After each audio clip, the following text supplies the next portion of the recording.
college. Bakit siya nagni-networking? Di ba yan ang mga gawain ng mga taong walang pera, wala ng pangarap? Pero no. Bottom line po ma'am, nasa sa inyo po kung ano yung pinaka-goal nyo. Ang goal nyo lang, meron maidikit na diploma sa sa bahay ninyo. Meron naman pong recto, mas madali. Paggawa kayo, dikit mo na lang doon.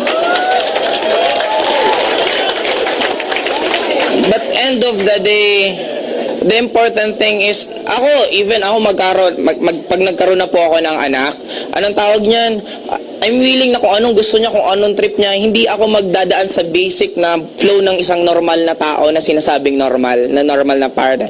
Kung siya pansin niyo yung bata, may mga bagay na magagaling siya. Sobrang galing niya. Nung pinakialaman na wala yung talent niya.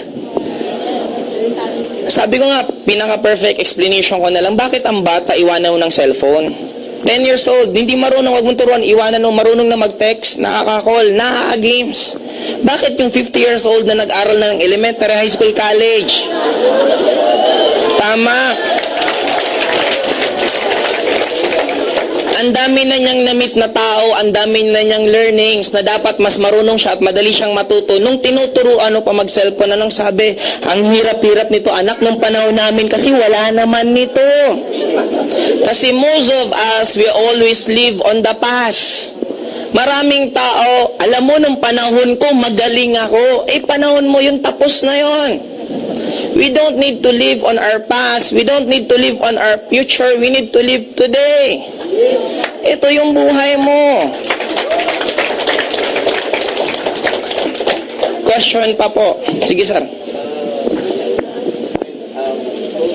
Kasi sabi mo kanina. Para marinig. Kasi sabi mo kanina na susuportahan mo ang anak mo kung anong gusto niya.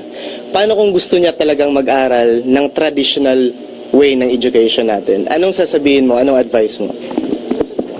If I'm going to have a child, ang bibigay ko lang lagi sa kanya is mga options na ito pwedeng mangyari, guidelines lang, and it's up to him to decide.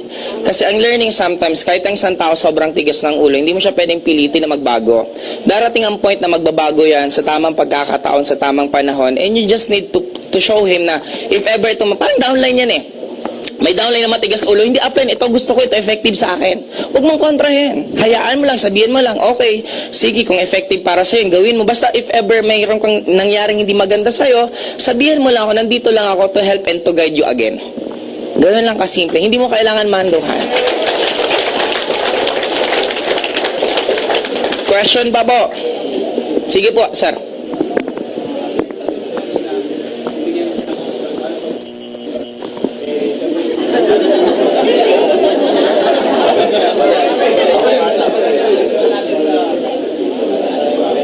Hindi. Kasi habang wala pa naman siyang ginagawa, pwede mo siyang gawin ng traditional na ipag-education. Pero if ever sa akin, mas gusto ko home study. Kasi ang problema paminsan, pag hinalo mo yung bata sa mga iba-iba kasi ang breeding ng kada bata. Kung ano yung breeding ng magulang, madadala ng bata. Yung bata hindi naman palamura, since palamura yung nanay, nahawa, nung naging classmate ng anak mo na hindi palamura, naging palamura din anak mo. Kaya sometimes walang masama expose mo siya, mas madali, mas magandang expose mo Kaya ang bata tumatagal ang growth kasi tayo din may kasalanan. O anak, huwag ka makipag-usap dyan, usapan to ng matatanda. O imbis may expose siya, pansin mo ang bata, pag pina-expose mo kahit kani-kanino bata pala, makita mo ang bilis matuto magsalita at magugulat ka na lang bigla ang lalalim na ng mga sinasabi. Sino ang nag-suppress tayo? Sa school, pinagsama-sama yung magkakaedad. Anong pagiging learning nila sa bawat isa? Wala. Kasi pareho lang yung pinapanood nila, pare-pare yung ginagawa nila. What if ihalo-halo mo yung bata sa matanda, may mga araw na gano'n. Imagine mo yung learnings na gano'n. Pansinin mo pag nag-networking ka. Isa lang sinasabi, 6 months after ka mag-networking, lahat ng mga kaibigan mo, kahit negative or hindi, ang sasabihin, ibang-iba ka na.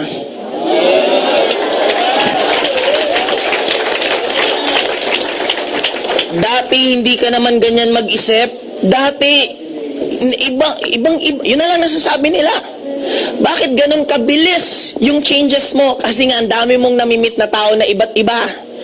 May mamimit kang mayaman, may mamimit kang pilosopo, may mamimit kang mapangarap, halo-halo. Napapabilis yung growth mo as a person. Bakit nagiging napakabagal? Sobrang busy tayo dito.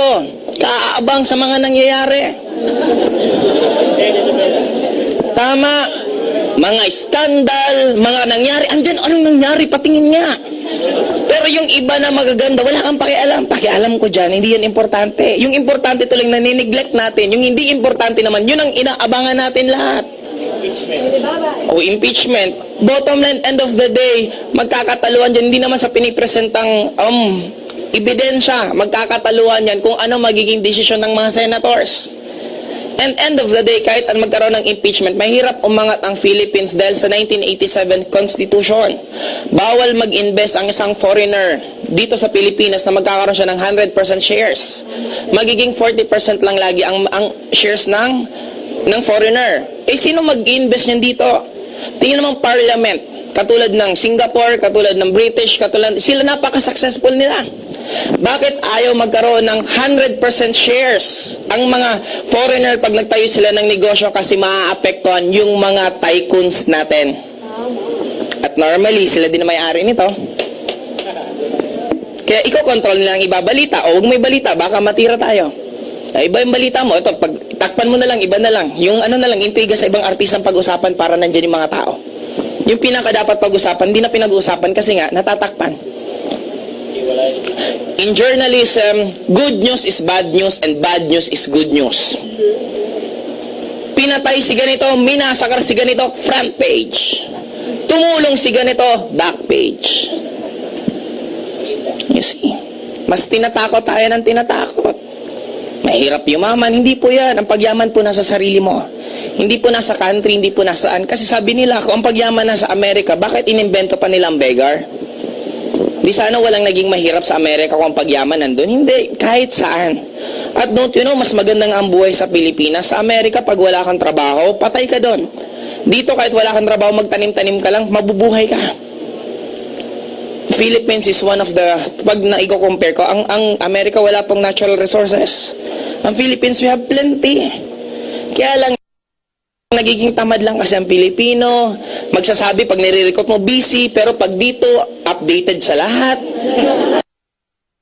Ilang oras nanonood ng TV, pero busy yan. Question po. Sige po.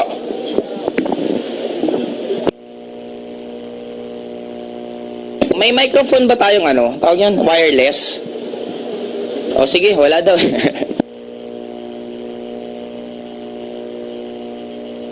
Yun nga ang isang reason. Yun na nga eh. Sinasadya nilang gawin para yung tao maging bobo pagdating sa income, para mas madaling makontrol. Kasi nga ang school, this is a factory of workers. If you want to become a successful workers, school ang karirin mo. Kasi totoo magiging napakagaling mong empleyado. Yun ang reason niya. Kasi sabi ko nga employment, it is designed not for you to become rich. It is designed for you to work for the rest of your life. If you want to work for the rest of your life, employment is a very, very good vehicle para mangyari yun sa buhay mo. But if you want to have a freedom, hindi po employment. Kasi pansinin mo, bakit ang sweldo sakto lang palagi? Kasi pag binigyan kita ng sweldong sobra, lalayas ka sa akin, makakaipon ka. Pero pag sineldong kita ng sapat lang for this day, babalik ka the following day. Bigyan kita ng sweldo mo sapat lang for the 1 month, babalik ka sa akin the following month. Kung bigyan kita 1 year, babalik ka sa akin. Tuwing balik ka ng tuwing balik. Ikaw nagtatrabaho, ikaw nagpapagod, ako walang ginagawa, ako yung mayaman. Yan ang reason doon. Question pa po. Last 4 questions bago tayo anong oras na ba? Sige po.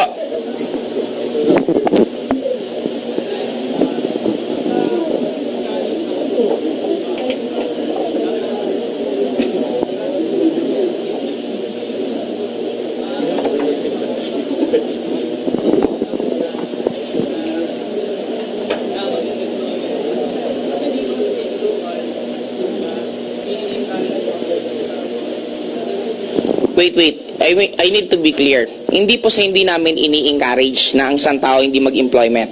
We're just giving you options kung ano yung gusto mo, kung ano yung goal mo. Kung ang goal mo yumaman, hindi po employment yung sagot. Kasi wala pong yumaman na isang empleyado na walang sideline. Lahat po ng yumaman na naging empleyado, nagkaroon ng sideline. And if you want to become rich, ang employment po is dinadaanan lang, hindi tinatambayan. Okay? It's not bad to work.